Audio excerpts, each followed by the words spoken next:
You're listening to Big World Network.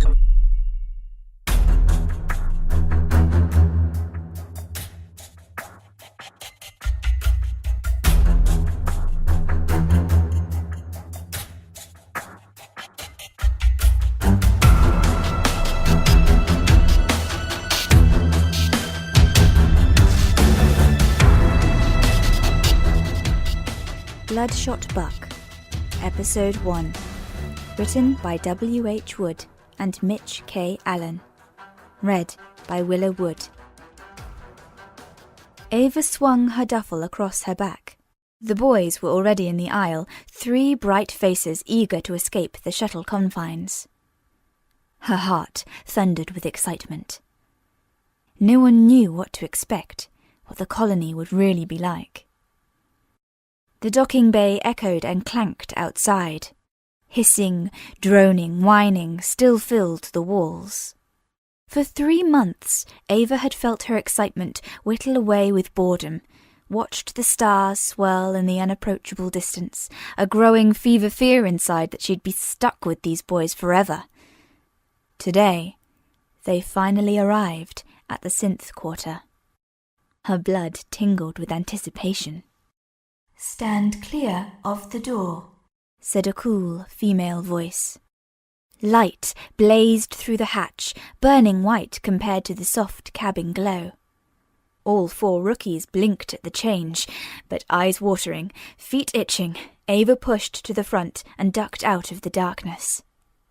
Hard floors, steel bulkheads, floodlights.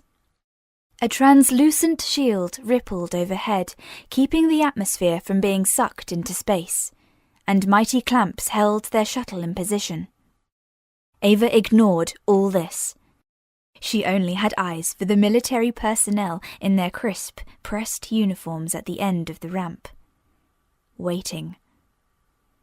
She counted 5 in total. 4 stood in a line, braced and alert. 2 men, 2 women. Their eyes bore straight ahead, piercing the shuttle's hull. Ava already understood the stripes on their uniforms. The just. "Good evening!" cried the 5th soldier. Ava deduced he was nothing special. An officer. A non-synth. "Come on down. I'm Major Shing. You must be Eva Buck." She nodded. Nerves knotted her stomach into a fist. What was expected of her? What was the protocol? Ava touched the recruitment papers in her pocket, just to double-check they were still there. "Yes, sir," she said simply, saluting, then lopped down the ramp. The boys followed with more noise. "Cool!" cried James. "Look at that frigate!" He pointed to a reconnaissance ship much further across the bay. A great steel bird, glistening beneath the Atshield's bluish hue. Michael's eyes filled with the scope of everything, all the open space which they'd lacked for days unending in the shuttle. "Oh, glad to be out of there," he said. Major Shing cleared his throat. "If I could have your attention." The warmth vanished from his voice, and the boys tried to quell themselves.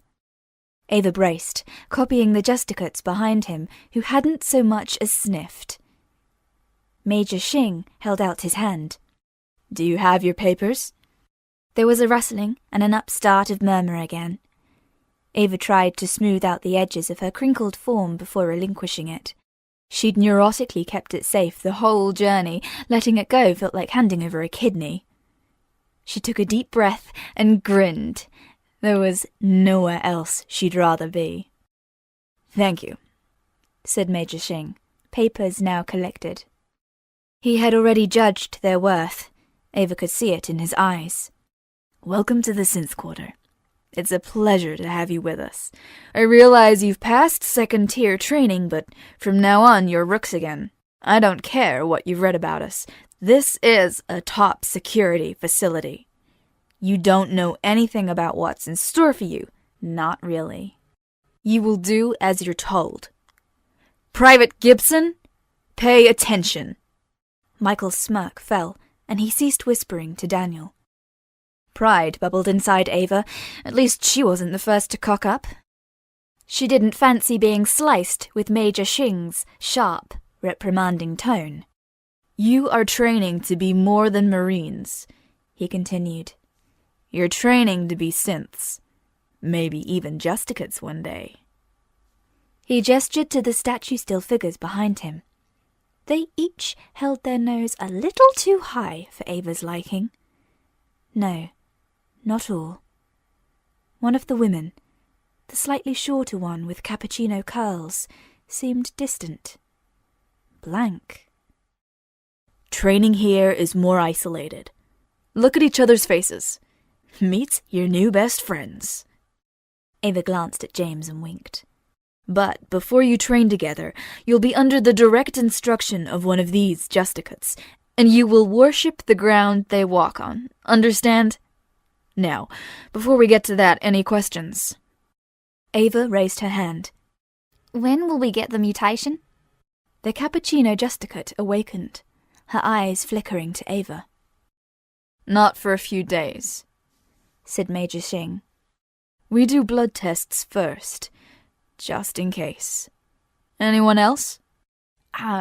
When's dinner? Asked Michael. He'd found his smirk again. 5:30 until 8. Major Xing gave them each a hard look, daring them to ask another question. Silence. Ava's ears rang with it. Right then. Ladies first, he said, rubbing his hands together. Private Buck. Ava stood at attention, her excitement dissolving into queasiness. Meet Justicate Prout. I want you to all but fall in love with her. She's gonna be with you throughout your new basic training. A cappuccino curl fell from Justicate Prout's neat bun, her gaze meeting Ava's. Fear and uncertainty whispered in Ava's gut. All 4 justicates looked at her with interest, as if they no longer had to pretend the new recruits were invisible. A warm smile transformed Justicate Prout's face, and relief flooded Ava. When Prout broke rigid formation, her movements were fluid, purposeful. Nice to meet you, Buck, she said. I'll show you around. Ava followed, turning to give the boys a wave goodbye. See ya. Only Michael replied. They strode across the bay to the waiting room. The door slid open with a sleek sigh at Justicate Prout's command and revealed 2 guards inside, rifles in arm, although Ava judged the guns were just for show. Scarlet stripes decorated their lapels. Synths. They didn't need bullets to injure someone. Between them stood a metal detector, which Justicate Prout waved Ava through. Already, Ava burst with questions, desperate to hear the details of her new training, but she bit her tongue. The next room took her breath away. No way, she said in awe. A ceiling-to-floor window yawned with a view of the colony. It glittered with man-made beauty below, a private galaxy against the backdrop of the universe.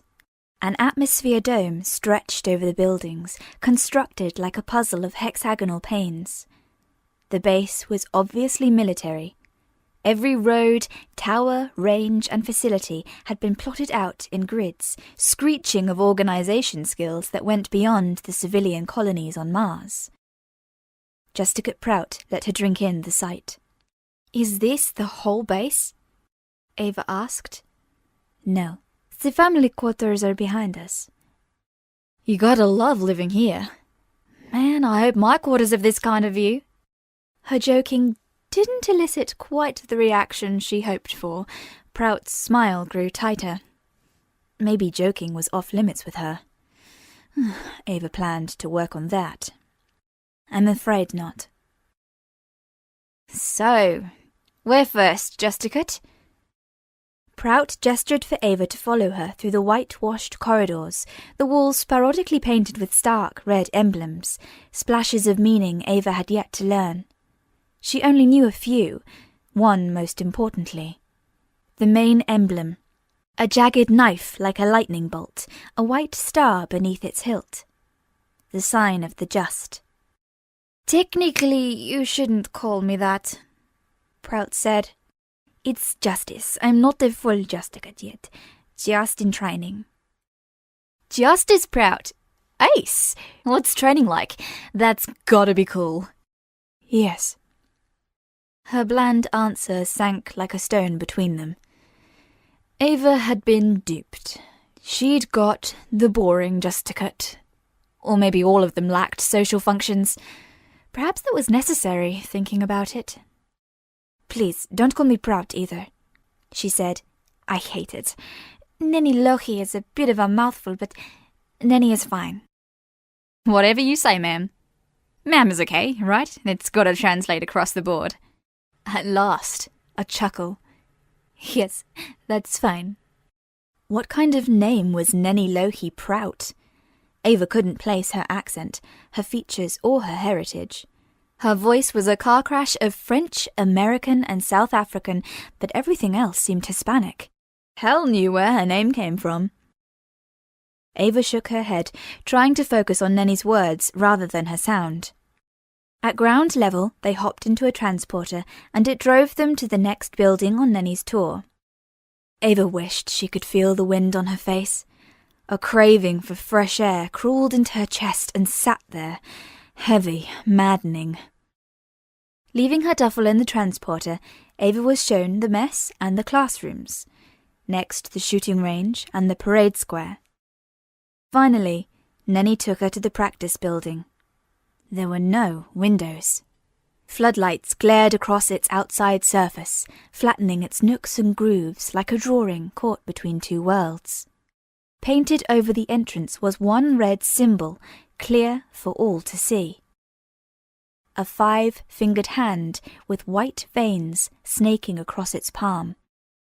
Synths. Ava whistled. That's a big building, she said, tilting her head back as she followed Neni through the front door. It'll feel small in no time, Neni replied. You'll do most of your training here.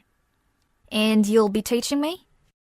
Neni pressed her mouth into a thin line. Yes, for the most part.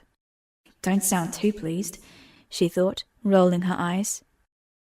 Inside, the foyer loomed large beneath a cavernous ceiling.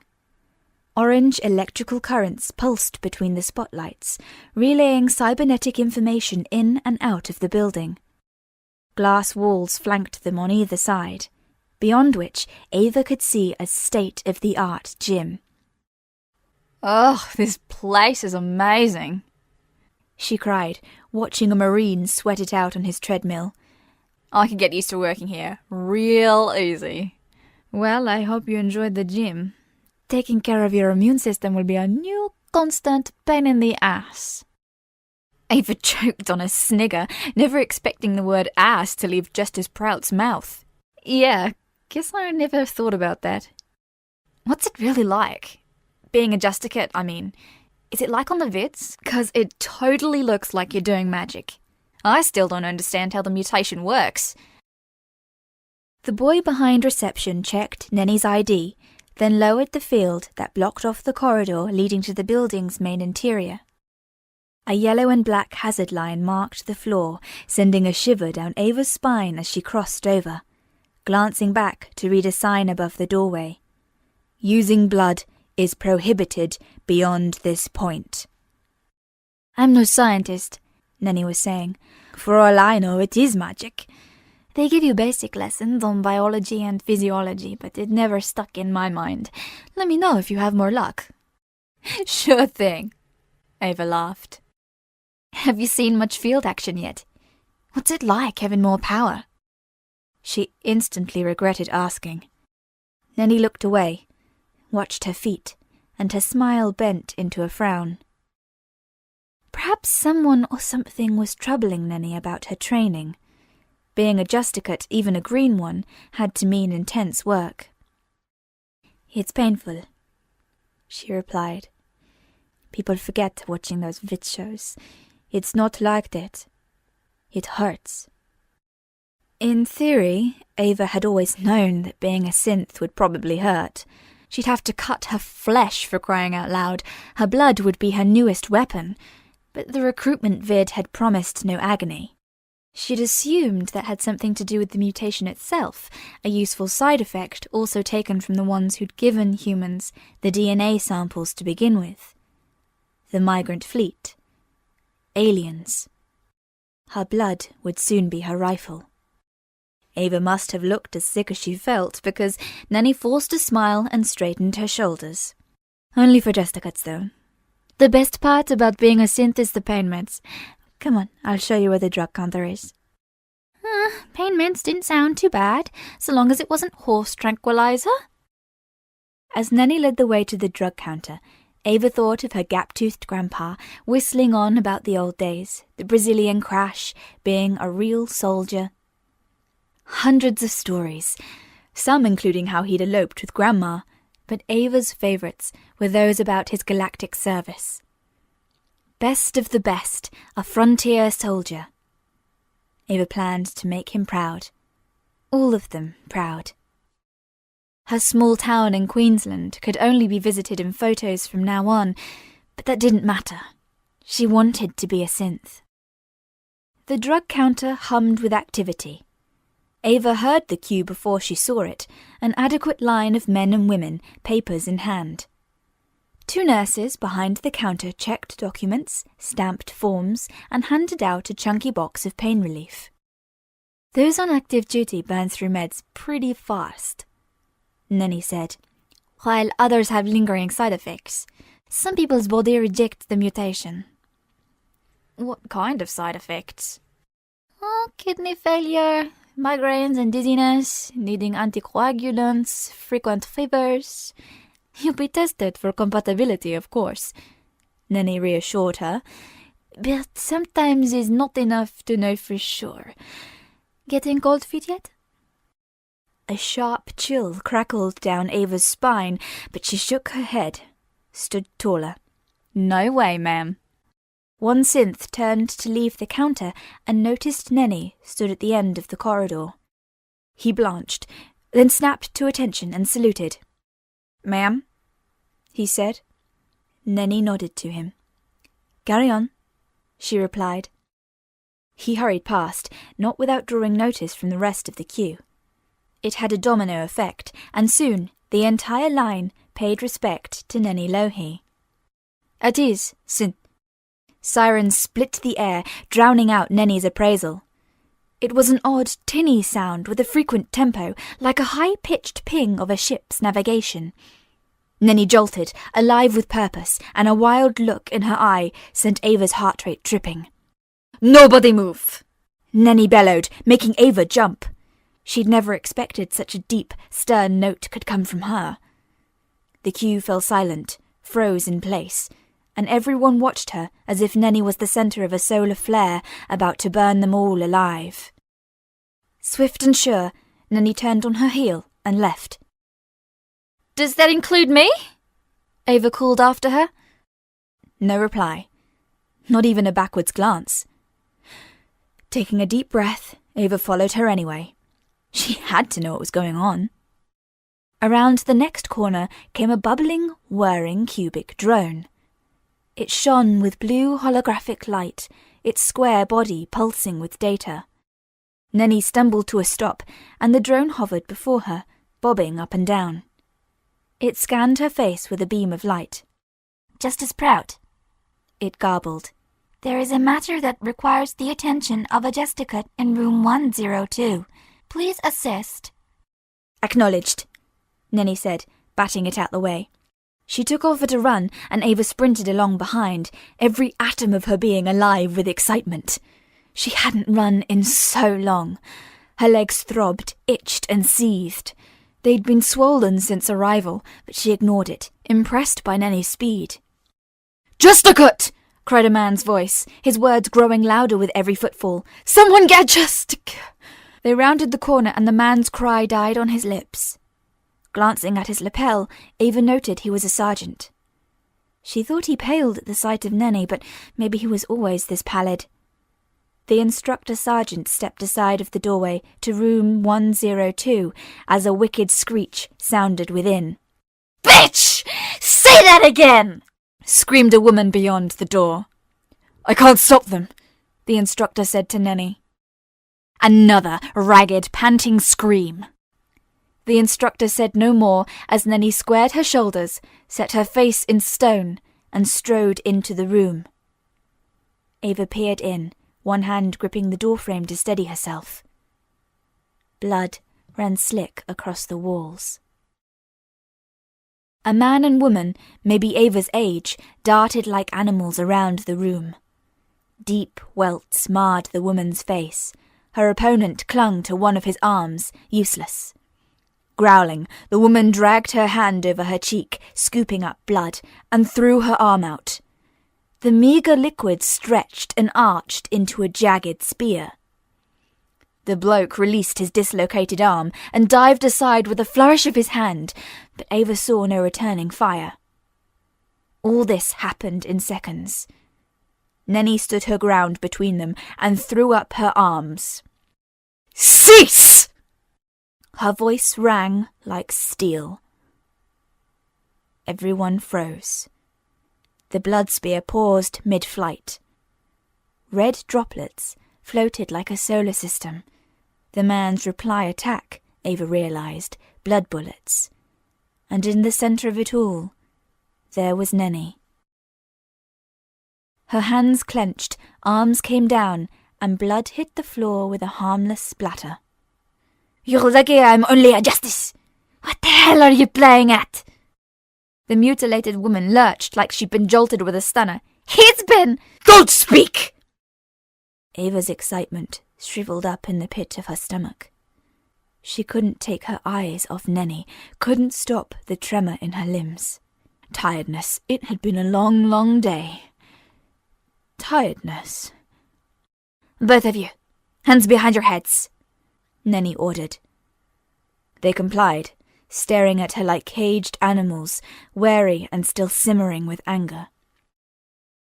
"By the first code, second addendum, you're under arrest for serious abuse of your powers.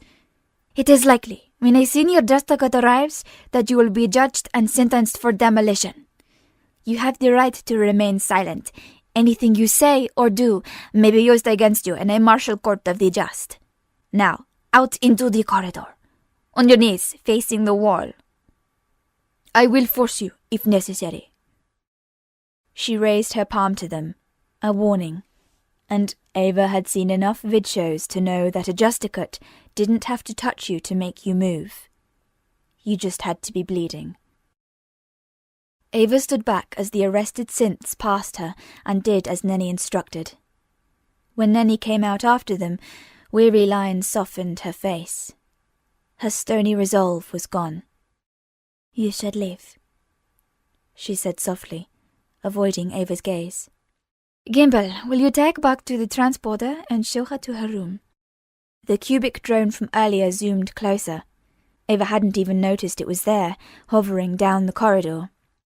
"Certainly, Justice Prout," the drone said. "Follow me, Private Buck." By the time Ava reached her room, duffel hanging off her back again, a headache burned inside her skull. A dozen questions frothed within. What was demolition? It sounded pretty severe. Why had those synths been fighting, in the practice building of all places? How stupid could they be? If they wanted to fight, they should have at least done it where they wouldn't be caught. Ava vowed she'd never be that stupid. To get caught, at least.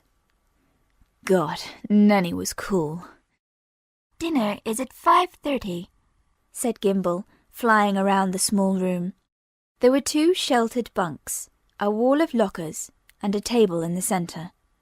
"Someone will come to collect you and your roommates around that time. I must be going now. Goodbye, Private Buck." The drone soared away, whirring again as the door hissed shut behind him.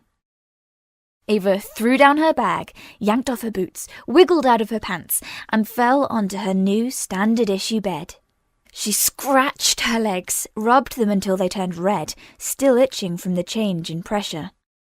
Oh, it felt good to be out of that goddamn shuttle. She freed her hair from its bun, and it fell around her in long black waves. She sighed and massaged her forehead. Much better. Ava absently counted 3 other beds, her mind still stuck on NENI-LOHI, the image of her surrounded by floating blood. So weird, she muttered. Awesome. She'd never planned on training to be a justicate, but maybe one day. The door hissed open and Ava scrambled to sit up. "Hey!" she cried, about to tell whoever it was to knock next time. 3 familiar faces peered inside. "Oh no," she groaned. "Oh, not you fucks." The 3 boys she'd left behind in the docking bay stormed into the room on a tidal wave of noise. Her headache throbbed. James chose the bed above hers by throwing his bag across the room. "Look who it is!"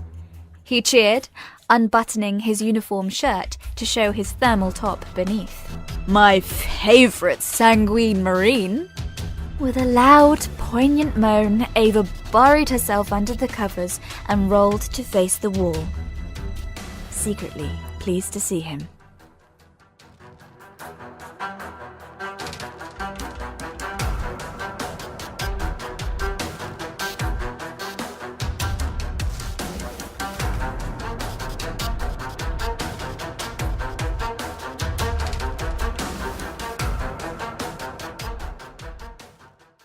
Music by Kevin MacLeod.